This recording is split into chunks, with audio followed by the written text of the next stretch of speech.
Hey everyone, welcome to Professor Long's Lectures in Anatomy and Physiology. I'm Professor Bob Long. You've already heard my coronavirus disclaimer. You already know what's going on. If you're watching this video, you've probably seen some of my other ones.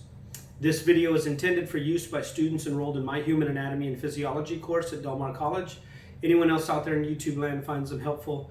Good. I hope they help you understand some stuff. If not, well, there's some other videos out there. Anyway, this video is intended for students in my Human Anatomy and Physiology Part 2 course, Biology 2402 at Del Mar.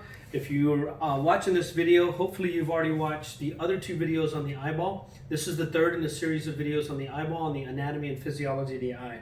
If you're using my note set, we're following along on page 12. In the last video, we were covering some of the vascular tunic. We talked about the choroid plexus. We talked about the pupillary dilator and constrictor muscles and control of the size of the pupil. Now what we're going to do is we're going to talk a little bit more about the fluids inside the eye. When we look at the anatomy of the eye actually has two giant empty spaces in it. One of them in front of the ciliary body. All of this area, which includes the space between the iris and the ciliary body and the space between the iris and the cornea, they're connected through the pupil. This entire area here is called the anterior cavity. Everything behind the ciliary body is called the posterior cavity. So we have an anterior and a posterior cavity. The dividing line is the ciliary body. Now, if we look at the anterior cavity, it has somewhat of a divider here called the iris. And even though these two areas are connected, they had to give each one of these areas its own name. The area between the cornea and the iris up here in front is called the anterior chamber of the anterior cavity. If I go through the pupil, on the other side, between the iris and the ciliary body, is the posterior chamber of the anterior cavity. Now, these two cavities fill with fluids. The fluids are actually derived from our bloodstream. The fluid that fills the posterior cavity is rather thick and gelatinous. It's almost like a ball of snot or mucus. If you ever dissect an eyeball, you'll see it fall out. It's a little gelatinous mass, like some clear mucus. And that fluid is called the vitreous body. It fills this entire space back here. So one of the things we know about the posterior cavity is the posterior cavity, in some books also call it the vitreous cavity, because the fluid that fills this is called the vitreous humor. Now, vitreous comes from the same word as viscous, or similar to the word viscous, which means a thick fluid. It's not quite water. It's not quite solid or semi-solid. It's just kind of gelatinous and mucousy. So the vitreous body, or the vitreous cavity, is filled with a fluid called the vitreous humor. And it does provide some shape and support for the eyeball, but by itself, the eye would continue to sag if this area were empty.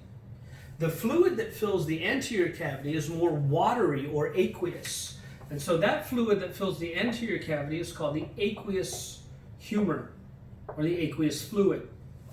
The aqueous humor is constantly recycled in our eyeball.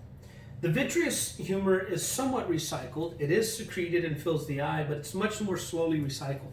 So we're going to focus on the aqueous humor. Now, the blood vessels that are coming in under blood pressure are going to push blood all the way up into the ciliary muscle. And some of these blood vessels make a little plexus or network here. And that's where the true choroid plexus is. That's why this is called the choroid coat. That choroid plexus is going to secrete a fluid that's going to enter into, mostly, the posterior chamber of the anterior cavity. That fluid will start to circulate through this area, through the pupil, and into the anterior chamber of the anterior cavity. So the aqueous humor fills the anterior cavity. The vitreous humor fills the posterior cavity. So if I took a water balloon, the water balloon kind of represents the vitreous cavity, or the vitreous humor. And if I squeeze the water balloon, it would still change shape under pressure. What provides what we call the intraocular pressure, the pressure inside the eyeball, is the constant secretion and reabsorption of the aqueous humor. It plays a major role in providing what we call the intraocular pressure, or the pressure inside the eyeball. As this fluid pressure builds up here, it'll push back on the vitreous body, which pushes the vitreous body up against where the retina would be. The retina would be sandwiched between the vitreous body and the choroid layer. Now, the retina is almost like a screen. So if I had a screen hanging down here and a camera focused on it, or a video projector focused on it, if I actually move part of the screen and curve it, then part of the stuff that is being projected at it, part of the image would be in focus, but the stuff that is out of the plane of focus of the lens would be out of focus. And that's kind of what happens here. Our lens is going to try to focus all the light onto our retina. If the retina is not perfectly in place, then we will have blurry vision in some areas. The retina is actually not even attached to the inside of the eyeball. It can completely come off and detach. We get detached retinas because of this. The only place where the retina really is anchored to the body physically is the axons coming from one group of cells as they run out the optic nerve. So, in order to hold the retina in place, here's the example that I like to show my students. Your retina is secured in place about as well as this booklet is. If I let go, it doesn't stay in place, it detaches. So the vitreous body is pushing the retina up against the back of the eye, but what's pushing on the vitreous body is the aqueous humor. And the reason we have a certain amount of pressure here is that the choroid plexus here in the ciliary muscle will secrete the aqueous humor. Now, if I continue to secrete it without reabsorbing it, then the pressure would build up and up and up in the eye, and it would crush those delicate neurons in the retina, and blindness would result. As a matter of fact, an increased intraocular pressure results in a disease that we call glaucoma. Glaucoma is simply an increased intraocular pressure. There's a number of causes of it. If someone has chronically high blood pressure for long periods of time, then you'll secrete more fluid faster than we can reabsorb it. And by the way, we reabsorb the fluid by some little blood vessels that run in the corneal limbus. You may have learned this term in lab, the canal of Schlemm. The canal of Schlemm is also called the sclerovenous sinus. And so as the fluid, and it's a blood vessel that runs around the limbus inside the eye, and the fluid, the aqueous humor, is being secreted on one side, circulates through here, and then gets reabsorbed into the canal of Schlemm, and then we remove all that waste and debris. The aqueous humor can circulate a little bit back here, and it can feed all the neurons with nutrients and ions that they need. They dump their waste, and we reabsorb it. So now, what maintains our intraocular pressure is the constant secretion and reabsorption of the aqueous humor.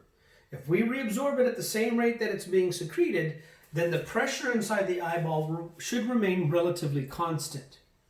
If for some reason that pressure starts to go up, glaucoma can develop. It can press on the retina and cause blindness. Sometimes the canal of Schlemm gets clogged and we secrete the fluid, but you can't drain it. Sometimes chronic high blood pressure and other things can cause this. We're not going to talk too much more about glaucoma. Now, what I do want you to know is this. If we were to list the structures that the aqueous humor would flow through, which is in my note set, the first structure is, we could say that it is secreted at the ciliary muscle. There's a small secretory structure inside the ciliary muscle that secretes it. It will flow through the posterior chamber of the anterior cavity. It will next go through the pupil. It next goes through the anterior chamber of the anterior cavity. And then we reabsorb it at the canal of Schlemm. So you should know the structures in order that aqueous humor would flow through. You should know that aqueous humor plays a huge role in developing intraocular pressure along with the vitreous body, and they maintain the positioning of the retina on the back of the eyeball. Now, if you're following along in the note set, one of the next things is what are crystalline fibers, or what are lens fibers and what are crystallines? Well, lens fibers are the special types of cells that make up the lens, and they have a lot of elasticity. And crystallines are proteins that fill those cells that do refraction of light. So I want you to look up lens fibers and crystallines and read about them. I'm going to talk about a little bit about refraction. So we're still on the vascular tunic, We still haven't completed it. There's a lot to it, and then we'll get to the retina in the next lecture. So I'm going to give you the definition of refraction. Refraction is defined as a change in direction of photons of light, or sometimes we say rays of light, as they pass from one medium, my goodness, my penmanship, into another. Or some people call refraction the bending of light. I'm going to explain. So get this definition down. It's a change in the direction of photons or rays of light as they pass from one medium into another. I'll explain what that means. Now that you got the definition down, we're going to talk about it. I'm also going to erase part of the eyeball here and redraw it so that it's a little bit cleaner for us to look at. Okay? So, put our lens back, put our cornea back, put our iris back in here. By the way, while I'm doing this, I should tell you, you guys should learn to take essay tests. Even though my exams are not going to be essays. If you could do an essay test and teach this to a group of 10th graders, you're going to make an A on everything. That's how you should practice. So, when we talk about refraction, let's say you are sitting in a bathtub like this. Your head's up here and your eyeballs are here and your feet are here. And there's water in the tub. When light is coming off your toes, as it hits the water and gets bent, some of the light is going to start to move towards your eyeball. As that light moves towards your eyeball, when it hits, I'm going to make the water a little bit straighter here. If the water were pretty level here, when the light is coming off your toes, it's passing through one medium called water. When it hits the interface, those photons of light will slightly change their direction as they move towards your eyeball like this. And it will make it look as if your toes were really out here. That's why your legs look longer if you're sitting in a tub, or they look shorter if you're standing up in a tub, because of the refraction or the bending of light. So if I had a glass of water, if a photon of light is moving towards the glass, when it passes from air, one medium, into the glass, it will bend. When it hits from the glass to the water, it will bend again. And then it will bend again and again. And if we look, it might make an object look like it's coming from a different point than it really was. So light can be refracted or bent as it passes from one medium to another. And by the way, if we calculate what we call the angle of incidence, then we will know what the angle of refraction is. There's a formula that can happen, or that you do in physics for the optics the optics in physics, or the changing of light. The refraction can be calculated, which is what we take advantage of if someone's eyeball is not the right shape or you have blurred vision. You go to an eye doctor, they calculate the angles, and then they put a corrective lens in here so that it bends the light a little bit more for you to help focus. That's the whole purpose of contact lenses or corrective lenses. If I know what these angles are and I want you to see this object here, then I can actually create a lens over here that will change the light and make it appear as if it came from here again. Anyway, that's a little side note, but I do want you to understand what refraction is. And the reason refraction is important is because in fixed pieces of glass, we can't change what's called the focal distance. I'll explain all this in just a second. So now, when we get to page 13, sorry, I got an itch on my nose, and I don't want to ditch 15 or 20 minute video, so sorry about that. There are 4 refractive media of the eye. So there's 4 things that when light enters the eye, it gets bent. The first one is the cornea, and actually the cornea has the greatest refractive power. So if a photon of light is coming at the eyeball, it's going to be bent at the cornea. These 2 angles here would be slightly different. Then when the photon of light hits the aqueous humor, that's a different medium, it will get bent again. If it passes through the retina, through the pupil, then it will encounter the lens. When it hits the lens, it bends again. And then when it passes from the lens to the vitreous body, it bends again, and it should be focused on the retina back here. So those are the four refractive media of the eye: the cornea, the aqueous humor, the lens, and the vitreous humor. So light is being bent and bounced around inside your eyeball like crazy. So who knows what the world really looks like? What's important is what we perceive it to be, I guess. So you should know the four refractive media of the eye. You should understand what refraction is. And this is why it's really important, because our lens is made up of lens fibers, which have a lot of connective tissue and elasticity to them. Our lens can change shape. Changing the shape of the lens to focus at different distances is called accommodation. Now, if you're following along in my notes, we're on page 13. I'm going to skip some of these definitions for a little bit, and I'm going to jump to page 14 for a moment. We're actually going to draw what the lens should look like. So, I want you to understand something before I do that.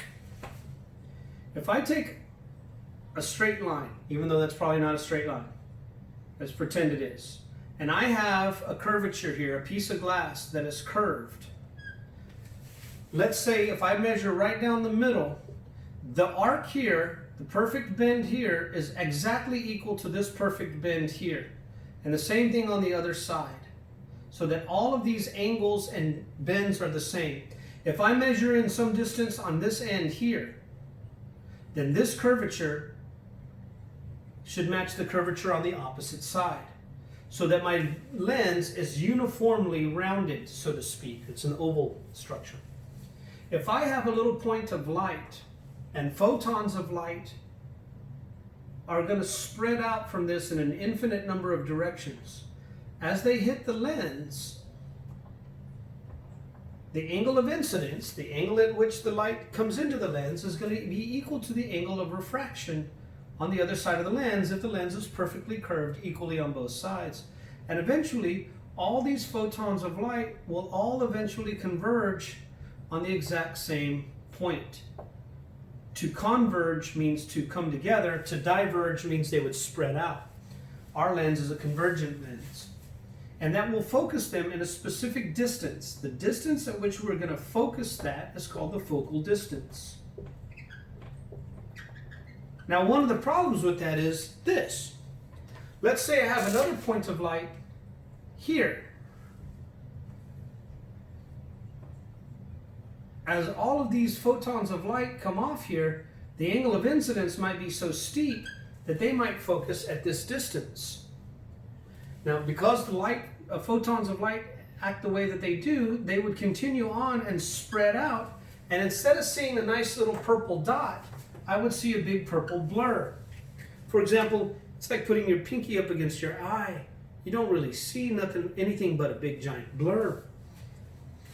Now, glass lenses can't change shape. Also, if I made another dot, let's say way over here off the screen, when it came in, it would focus past the focal distance or the focal point here, and we would still see a blur. So a glass lens can focus in a specific plane in any object. In order for it to be focused at the focal distance, must be in this plane for it to be in focus. Now, that would not work for us. If that were the case, then everybody in a class would have to stand in the exact same distance from a board to take notes, and I can't have everybody lined up right behind me in class. So when you look down at your notes as you're writing, you're focusing at one distance. When you look up, you should be able to focus at another distance. And the reason we can do that is because the elastic fibers or the lens fibers in our lens allow it to change shape, and the ciliary muscle is going to control that. So here's what's going to happen. If you're following along, we're on page 14, and we're going to do focusing on a near object and focusing on a distant object. So if we're going to focus on a near object, I'm not going to draw the entire eyeball. I'm just going to cut out the ciliary body. When we focus on a near object, one of the things that you will notice is that, and I'm going to write out these details, the ciliary muscle contracts. Because of the shape of the ciliary muscle, as it contracts, it squeezes down on itself like an annular muscle. What happens then is the suspensory ligaments get loose, and the lens has a natural desire to round out, become more rounded. So we can say the suspensory ligaments go slack, and I didn't write out the word ligaments, and the lens is more rounded.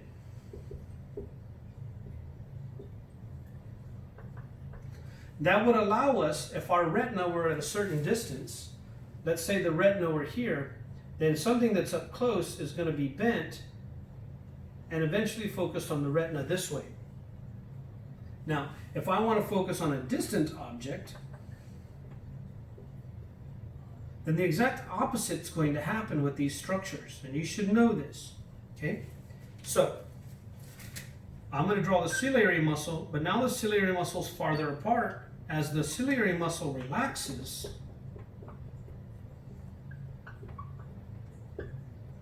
it actually moves, the ends of it, or edges of it, move away from each other in this direction. The suspensory ligaments get pulled tight or taut, and the lens becomes more flattened.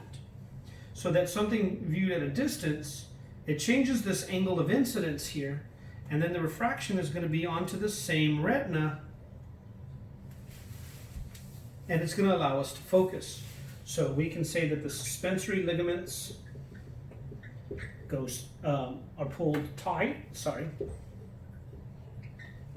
I know I'm not using proper English here, but and the lens is flattened or less rounded.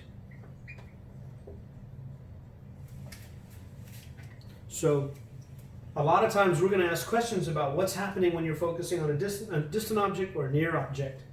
And we call the process of focusing this way, of changing the shape of the lens to focus on near objects in particular, accommodation. Okay, so I hope you have that down. Now, before we move on to the retina, which is on page 14, which is going to be another lecture, I want to run quickly through all the definitions that are on page 13 of my note set. So we're going to back up a second.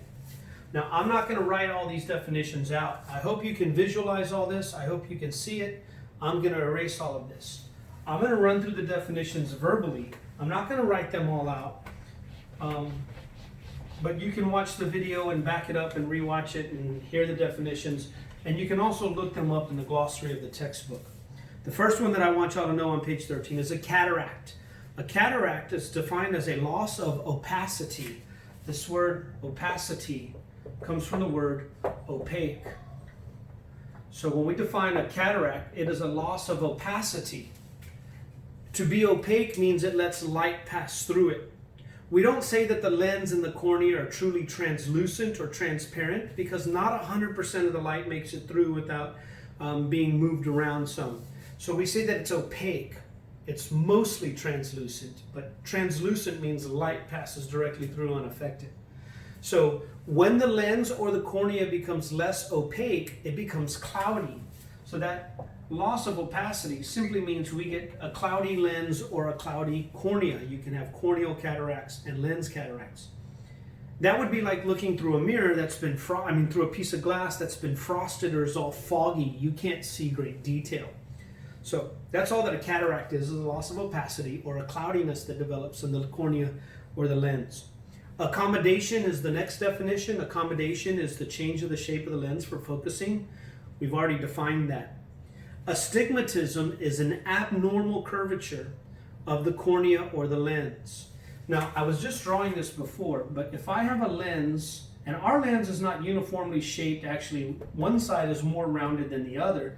That's why we're able to take this angle of incidence and change it some to focus on the retina. Now, imagine if the lens were shaped like this. One side is more rounded than the other.